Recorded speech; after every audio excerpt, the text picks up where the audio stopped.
হীরের আংটির হীরেটা যখন আলগা হয়ে যায় তখন আর তা আঙুলে পড়ে ঘুরে বেড়ানোটা নিরাপদ নয়। হীরে অলক্ষিতে পড়ে হারিয়ে যেতে পারে। বিষয়ী সাবধান।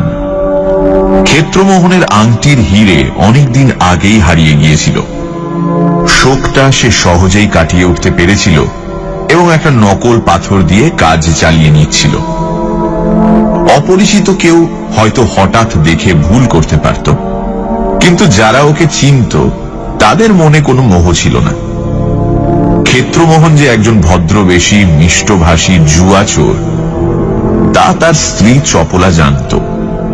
চপলার বয়স 22 বছর, রূপ ও যৌবন দুই আছে।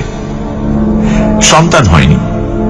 তার রূপ যৌবনের মধ্যে একটা তীব্র তেজস্বিতা ছিল, চোখ ধাঁধানো উগ্র প্রগল্ভতা। 22 বছর বয়সে বাঙালি মেয়ের যৌবন সাধারণত থাকে না। যা থাকে তা পশ্চিম দিগন্তের অস্তরাগ। চপলার মধ্যে কিন্তু কোনো অভাবনীয় কারণে যৌবন টিকে গিয়েছিল। তার মনের উপর যে নিগ্রহ হয়েছিল তারই ফলে হয়তো এমনটা ঘটেছিল। মনের সহজাত বৃত্তি ও সংস্কারগুলি যখন নিপীড়িত হয়ে অন্তর্মুখী হয় তখন তারা কোন পথে কি রূপ ধরে দেখা দেবে এটা বলার দেবতারও অসাধ্য। ক্ষেত্রমোহন লোকটা এক কথায় নিপাট বদমাইশ। মোসাহেবি করা ছিল তার পেশা। বড় লোকের সদ্য বয়প্রাপ্ত সন্তানদের অপ্সরা লোকের দ্বার পর্যন্ত পৌঁছে দেওয়া ছিল তার জীবিকা। কিন্তু সে নিজের স্ত্রীকে ভালোবাসত।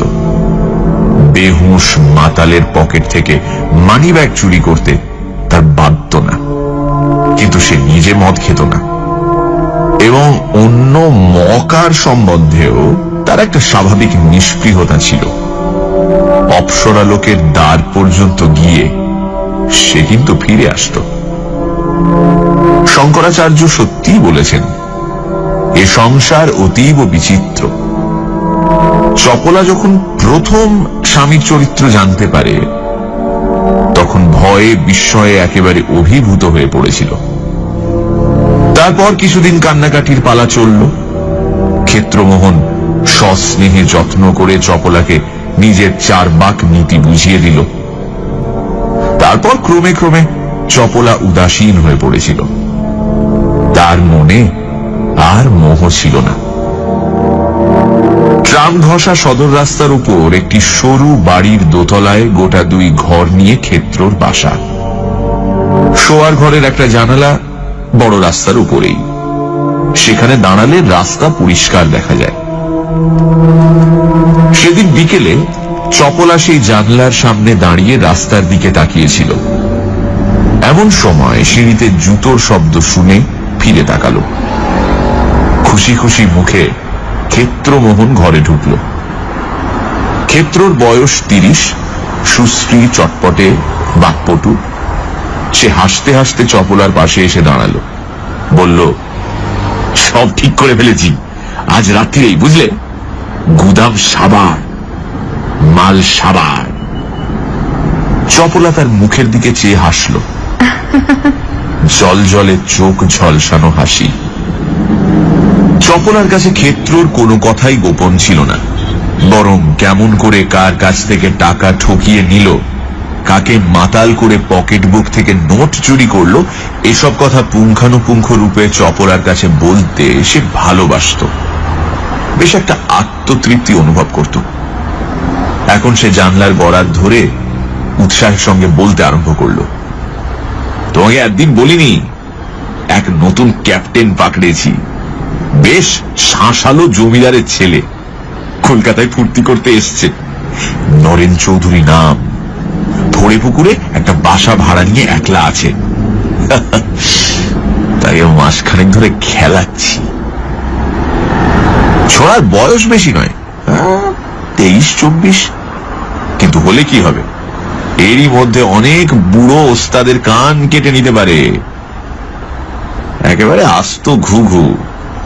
এই দেখো না, 1 মাস ধরে তেল দিচ্ছি, এখনো একটি সিকি পয়সা বার করতে পারিনি। শালা মদ কিনবে, তাও আমার হাতে টাকা দেবে না। নিজে গিয়ে বোতল কিনে আনবে, নয়তো দারোয়ান বেটাকে পাঠাবে। তার থেকে 2 পয়সা বাঁচাবো, সে গুড়ে বালি। পার মাতাল, কিন্তু মদের গেলাস ছোবার আগে কি করে জানো? টাকা করি মায় হাতের আংটি পর্যন্ত দেরাজে বন্ধ করে চাবিটা ওই শালা দারোয়ানের হাতে দিয়ে বলে, যাও মৌজ করো। এই বলে তাকে একেবারে বাড়ির বাইরে বার করে দেয়। তারপর আমার দিকে চেয়ে মুচকি মুচকি হাসতে থাকে। চন্ডাল বেটার ছেলে। চপলা মন দিয়ে শুনছিল। এই আকস্মিক উত্তাপে কৌতুক ভরে হেসে ফেলল। বলল, তবে যে বললে সব ঠিক করে ফেলেছি। ক্ষেত্র মুখের একটা বিরক্তি সূচক ভঙ্গি করে বলল, দেখলুম মশালা পগেয়া বদমাইশকে সহজে ঘায়েল করা যাবে না, একেবারে ঘাড় মটকাতে হবে। আমারও জেদ চেপে গেছে। আজ রাতে ঠিক করেছি বেটার দেরাজ ফাঁক করবই। এই দেখো চাবি তৈরি করে রেখেছি বলে পকেট থেকে কয়েকটা চকচকে চাবি বের করে দেখালো। চুরি করবে? হ্যাঁ, ঢের খোসামত করেছি। আর নয়, এবার 1 হাত ভানুমতির খেল দেখিয়ে দেব। টাকা করি বেটা দেরাজে বেশি রাখে না, কোথায় রাখে ভগবানই জানে। কিন্তু একটা হীরের আংটি আছে। রাতে বেরোবার সময় সেটা 1 হাত ভানুমতির খেল দেখিয়ে দেব। টাকা করি বেটা দেরাজে বেশি রাখে না, কোথায় রাখে ভগবানই জানে। কিন্তু একটা হীরের আংটি আছে। রাতে বেরোবার সময় সেটা দেরাজে বন্ধ করে রেখে যায়। সেইটার ওপর তাক করেছি। কি হিরেটা মাইরি! চপলা যদি দেখো চোখ ঝলসে যাবে তোমার। দাম 1000 টাকা 1 কানা করি কম নয়। যদি 500 টাকাতেও ছাড়ি, কেশো শেখরা লুফে দেবে। কিন্তু যদি ধরা পড়ো? সে ভয় নেই, বন্দোবস্ত সব পাকা করে রেখেছি। আজ 11টা থেকে 12টার মধ্যে বেটা বেরোবে। সমস্ত রাত বাড়ি ফিরবে না। একটু অন্যমনস্ক ভাবে চিন্তা করে ক্ষেত্র বলল, কোথায় যাবে কিছুতেই বলল না। হয়তো নটরাজ থিয়েটারের সৌদামিনীর কাছে। কিন্তু সৌদামিনী তো মেনামিত্তিরের। যাকে যে চুলে খুশি যাক। আসল কথা হলো 11টার পর বেটা বাড়ি থাকবে না। দারোয়ানটাও বেরুবে, তার ব্যবস্থা করে ফেলেছি। ব্যাস গলির মোড়ে ওত পেতে থাকবো। কর্তারাও বাড়ি থেকে বেরুবেন, আর আমিও সুট করে গিয়ে ঢুকবো। তারপরেই গুদাম সাবার, মালও সাফ। শালা লুটলিয়া! রাস্তার দিকে তাকিয়ে ক্ষেত্র উচ্চস্বরে হেসে উঠল। শালা লুটলিয়া!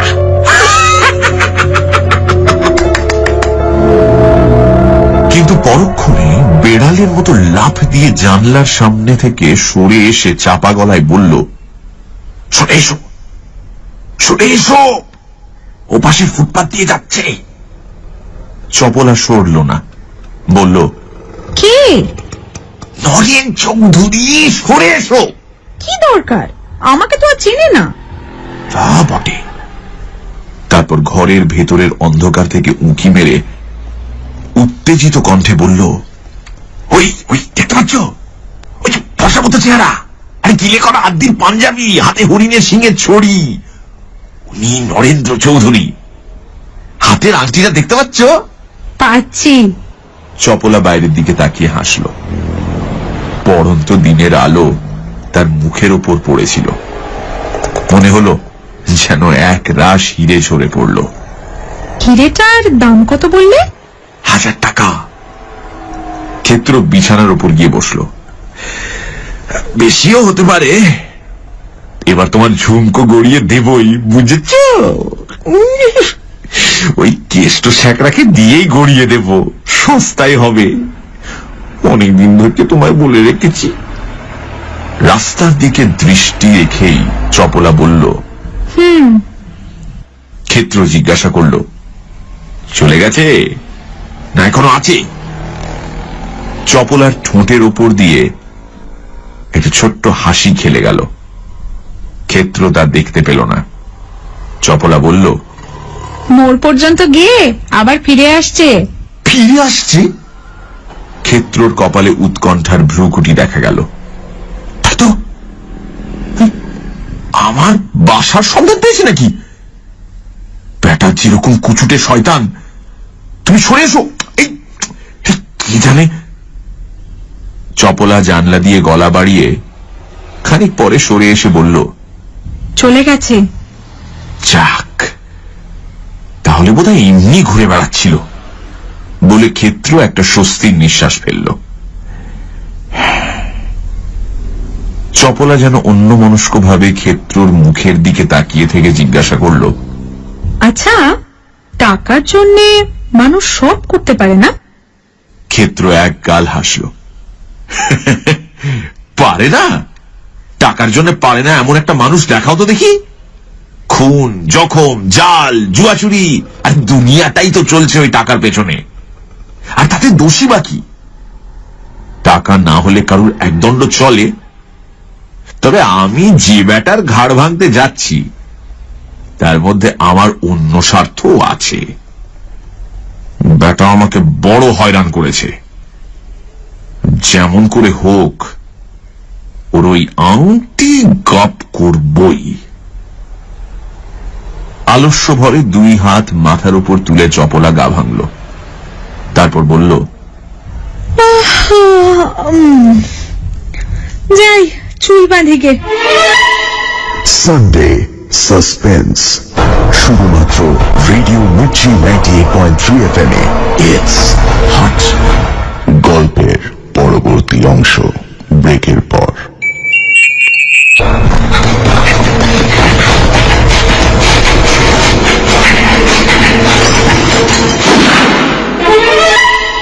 সানডে সাসপেন্স, শুধুমাত্র রেডিও মির্চি 98.3 FM এ।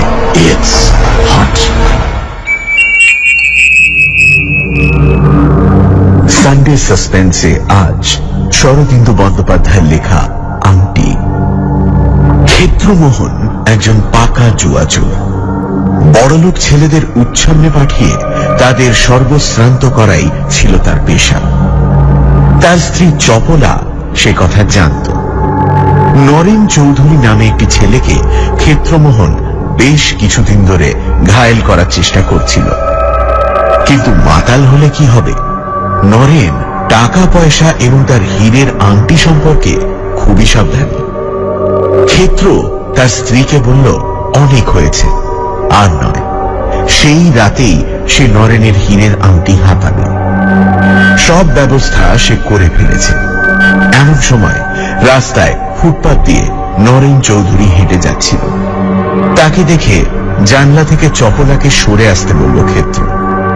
আর এই কথাও বলল যে টাকার জন্য মানুষ সব কিছু করতে পারে। তারপর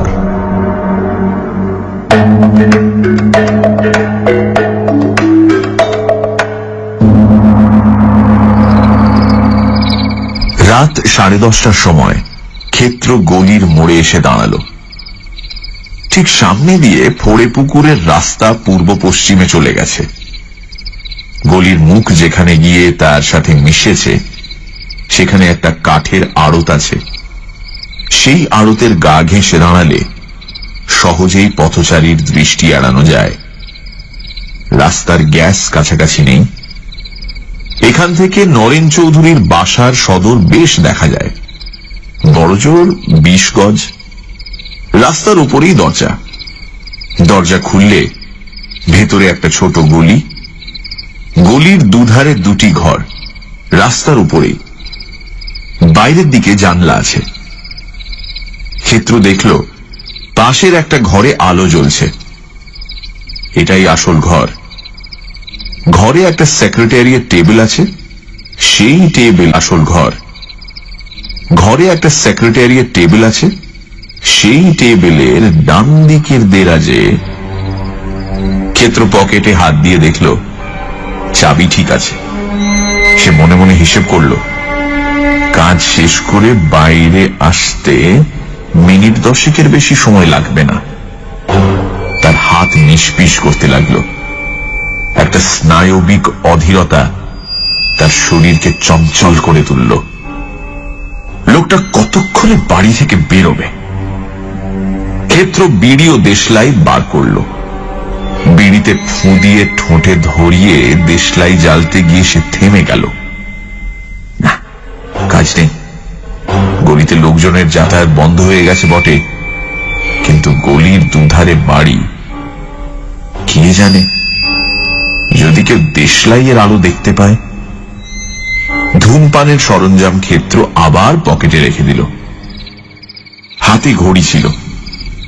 চোখের খুব কাছে এনে দেখল 11টা বাজতে 5 মিনিট। সময় হয়ে এসেছে। এমন সময় নরেন চৌধুরীর ঘরে বৈদ্যুতিক আলো নিভে গেল।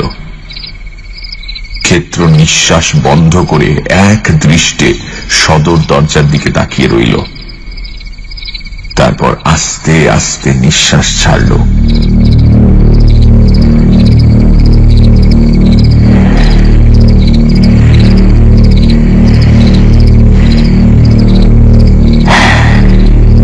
এইবার সদর দরজা খুলে নরেন চৌধুরী বাইরে বেরুল। ক্ষেত্র কাঠগোলার দেয়ালে একেবারে বিজ্ঞাপনের পোস্টারের মতো সেঁটে রইল। নরেন ফুটপাথে দাঁড়িয়ে সিগারেট ধরালো। বড় বড় চোখ করে ক্ষেত্র দেখল তার হাতে আংটি আছে কিনা। না, নেই। আবার সে ধীরে ধীরে চাপা নিঃশ্বাস ফেলল। নরেন ছড়ি ঘোরাতে ঘোরাতে চলে গেল। এইবার ক্ষেত্র অন্ধকারের দাঁত বের করে হাসল। নরেনের পরিপাটি সাজসজ্জা সে এক নজরে দেখে নিয়েছিল। এইসব নিশাচর প্রজাপতিদের প্রতি তার মনে একটা অবজ্ঞাপূর্ণ ঘৃণার ভাব ছিল। সে মনে মনে বলল, মানিক অভিসারে বেরুলেন।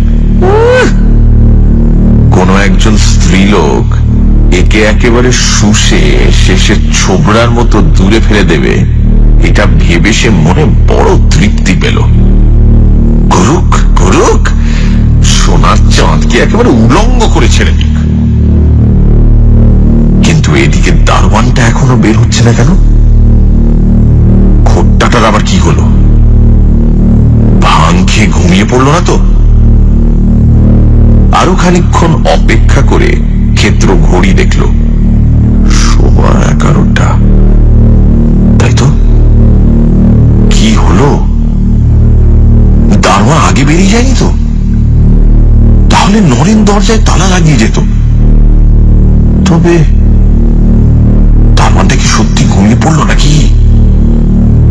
তাকে সরাবার জন্য ক্ষেত্র এত মেহনত করেছে। সার্কুলার রোডে ময়দা কলের বস্তিতে তাড়ির আড্ডার সন্ধান পর্যন্ত বলে দিয়েছে, আর শেষে কিনা এই সময় খোট্টা দারোয়ান বের হলো। দরজায় তালা লাগিয়ে পাগড়ি বাঁধতে বাঁধতে নাগরা ঠকঠক করতে করতে সে বেরিয়ে গেল। এইবার সময় হয়েছে। দারোয়ানের নাগরার শব্দ মিলিয়ে যাবার পর ক্ষেত্র কাঠগোলার অন্ধকার ছায়া থেকে বের হয়ে এলো। রাস্তা নির্জন, বাধা বিপত্তির কোনো ভয় নেই। কিন্তু দুপা এগিয়ে ক্ষেত্র আবার ফিরে এলো। কাজ নেই, আর একটু যাক। যদি দারোয়ানটা কিছু ভুলে ফেলে গিয়ে থাকে, হয়তো আবার ফিরে আসবে। 10 মিনিট কেটে গেল, দারোয়ান ফিরল না। তখন ক্ষেত্র অন্ধকার থেকে বের হয়ে এলো। বেশ স্বাভাবিক দ্রুত পদে, যেন নিজের বাড়িতে যাচ্ছে এমন ভাবে দরজার সামনে গিয়ে দাঁড়ালো। পকেট থেকে চাবি বের করে বেশ শব্দ শব্দ করে দরজা খুলল। তারপর ভেতরে প্রবেশ করে দরজা ভেজিয়ে দিল। ক্ষেত্রর পকেটে একটা ছোট বৈদ্যুতিক টর্চ ছিল, সেটা এবার সে জ্বালল। একবার চারিদিকে ফিরিয়ে দেখে নিল, তারপর বাঁ দিকের দরজার উপর ফেলল। দরজায় তালা লাগানো। ক্ষেত্র আর একটা চাবি বেছে নিয়ে তালায় পড়ালো। ফুট করে শব্দ হলো, তালা খুলে গেল। টর্চের আলো নিভিয়ে ক্ষেত্র ঘরে ঢুকলো। ঘরে কোথায় কি আছে সবই তার জানা ছিল। সে অন্ধকারে হাতড়ে হাতড়ে রাস্তার দিককার জানলাটা বন্ধ করে দিল। তারপর ঘরের দিকে ফিরে টর্চ জ্বালল। টর্চের আলো একটা টেবিলের উপর গিয়ে পড়ল। টেবিলের উপর বিশেষ কিছু নেই, কাগজ চাপা, ব্লটিং প্যাড, দোয়াত, কলম। টেবিলের আশেপাশে দু তিনটে চেয়ার এলোমেলো ভাবে দেখা গেল। ক্ষেত্র আর সময় নষ্ট না করে কাজে লেগে পড়ল। টেবিলের সামনে চেয়ারে বসে সে দেরাজ খুলতে আরম্ভ করল। ডান ধারের দেরাজগুলো খোলা, কিন্তু বাঁ ধারের দেরাজের সামনে একটা কবাট আছে, তার গায়ে চাবির ঘর। ক্ষেত্র সেই কবাটের গায়ে চাবি ঢুকিয়ে খুব সাবধানে ঘোরালো। কবাট খুলে গেল। চারটে দেরাজ। নরেন ওপরের দেরাজে আংটি রাখে। ক্ষেত্র দেরাজের ভেতর আলো না ফেলেই তার ভেতর হাত ঢুকিয়ে দিল। কাগজপত্র ও পানের ডিবে তার হাতে ঠেকল, কিন্তু আংটির পরিচিত ক্ষুদ্র কেসটি হাতে ঠেকল না। তখন সে দেরাজের ভেতর আলো ফেলে দেখল আংটি নেই। আংটি নেই? কোথায় গেল? প্রথমটা ক্ষেত্র কিচ্ছু বুঝতে পারল না। সে এতই নিশ্চিত ছিল যে এই অভাবনীয় ব্যাপারে যেন হতভম্ব হয়ে গেল।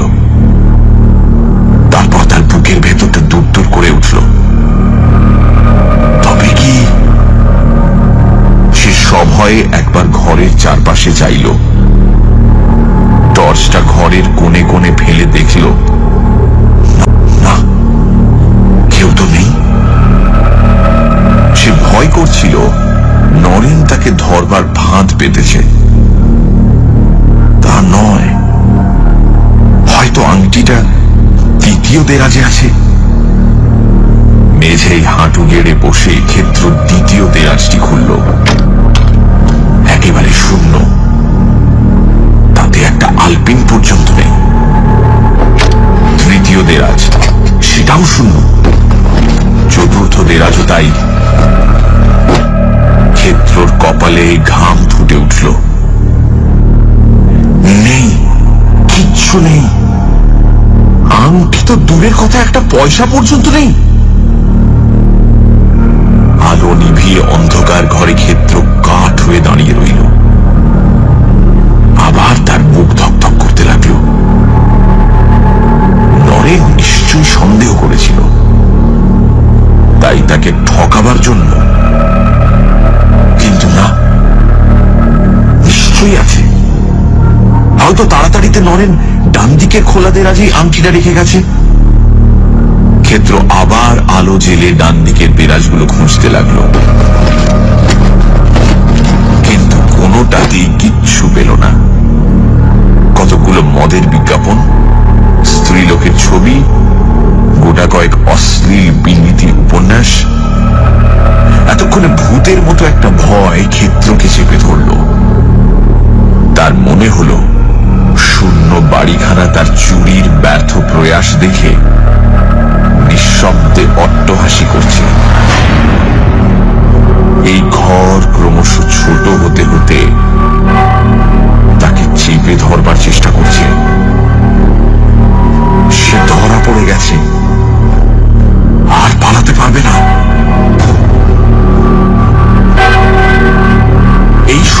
দূরের কোনো গির্জায় ঢং ঢং করে 12টা বাজল। ঘড়ির আওয়াজ ক্ষেত্রর কানে বোমার আওয়াজের মতো লাগলো। 12টা! এতক্ষণ সে এখানে আছে। যদি কেউ এসে পড়ে, নরেনই যদি ফিরে আসে। ক্ষেত্র আর দাঁড়ালো না, দেরাজগুলো খোলাই পড়ে রইল। সে জোরে জোরে নিঃশ্বাস ফেলতে ফেলতে ঘর থেকে বেরিয়ে এলো। তারপর বাড়ির বাইরে এসে ভয়ে ভয়ে চোখে একবার চারিদিকে তাকালো। কাউকে দেখতে পেল না।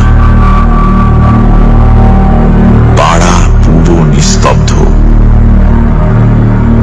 তখন সে কাঁপা কাঁপা হাতে সদরের তালা বন্ধ করে হন হন করে চলতে আরম্ভ করল। তার বাসা যেদিকে, সে ঠিক তার উল্টো মুখে চলেছে, সেটা সে জানতেই পারল না। একটার সময় ক্ষেত্র নিজের বাসার সামনে এসে দাঁড়ালো। এতক্ষণে তার মাথা বেশ ঠান্ডা হয়েছে। ভয় আর নেই। এমনকি অহেতুক ভয়ে দেরাজগুলো খুলে রেখে পালিয়ে আসার জন্য সে একটু লজ্জা পাচ্ছে। কিন্তু বিস্ময় তার কিছুতেই ঘুরছে না। নরেন কি তাকে সন্দেহ করেছিল? তাই বা কি করে সম্ভব? নরেন আংটি পরে বাইরে যায়নি, এটা সে নিজের চোখে ভালো করে দেখেছে। তবে আংটিটা গেল কোথায়? ক্ষেত্র নিজের সিঁড়ির দরজার কড়া নাড়ল। তার উপরে উঠবার সিঁড়ি আলাদা, নিচের তলার বাসিন্দার সাথে কোনো সংযোগ নেই। তাই প্রতিবেশীকে না জাগিয়ে রাত্রে যখন ইচ্ছে সে বাড়ি ফিরতে পারে। কিছুক্ষণ পরে চপলা এসে দরজা খুলে দিল। ক্ষেত্র কোনো কথা না বলে উপরে উঠে গেল। চপলা সিঁড়ির দরজা বন্ধ করে দিয়ে শোয়ার ঘরে ফিরে এলো। তারপর কথা না বলে বিছানায় চুপচাপ শুয়ে পড়ল। ক্ষেত্র জামা খুলতে খুলতে ভাবছিল, চপলা জিজ্ঞেস করলে কি উত্তর দেব? কিন্তু চপলা যখন কোনো প্রশ্ন করল না, তখন সমস্ত কথা বলবার জন্য তার নিজের মন উসখুস করতে লাগলো। মুখে চোখে জল দিয়ে আলোটা কমিয়ে দিতে দিতে সে বলল, আজ ভারী আশ্চর্য ব্যাপার হলো, ঘুমলে নাকি? ব্যর্থতার কুণ্ঠায় তার গলার আওয়াজও নিস্তেজ। চপলা উত্তর দিল না, কেবল গলার একটা শব্দ করল মাত্র। ক্ষেত্র বিছানায় উঠে দেখল চপলা চিত হয়ে শুয়ে আছে। তার ডান হাতটা চোখের উপর রাখা। অল্প আলোয় চপলার মুখ ভালো করে দেখা গেল না। আংটিটা পেলুম না, বুঝলে?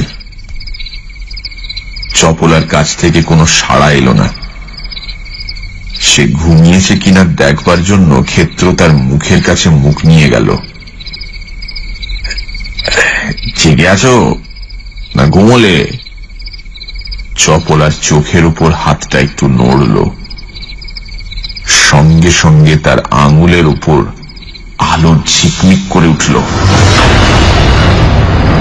ক্ষেত্র সূচিবিদ্ধের মতো বিছানায় উঠে বসল। চপলার হাতখানা টেনে নিজের চোখের সামনে এনে বিকৃত চাপা গলায় বলে উঠল, আংটি! এই আংটি তুমি কোথায় পেলে? তুমি কোথায় পেলে? আরে তুমি কোথায় পেলে? কথা বলা যাচ্ছে না, জিজ্ঞেস করছিলাম কোথায় পেলে এই আংটি?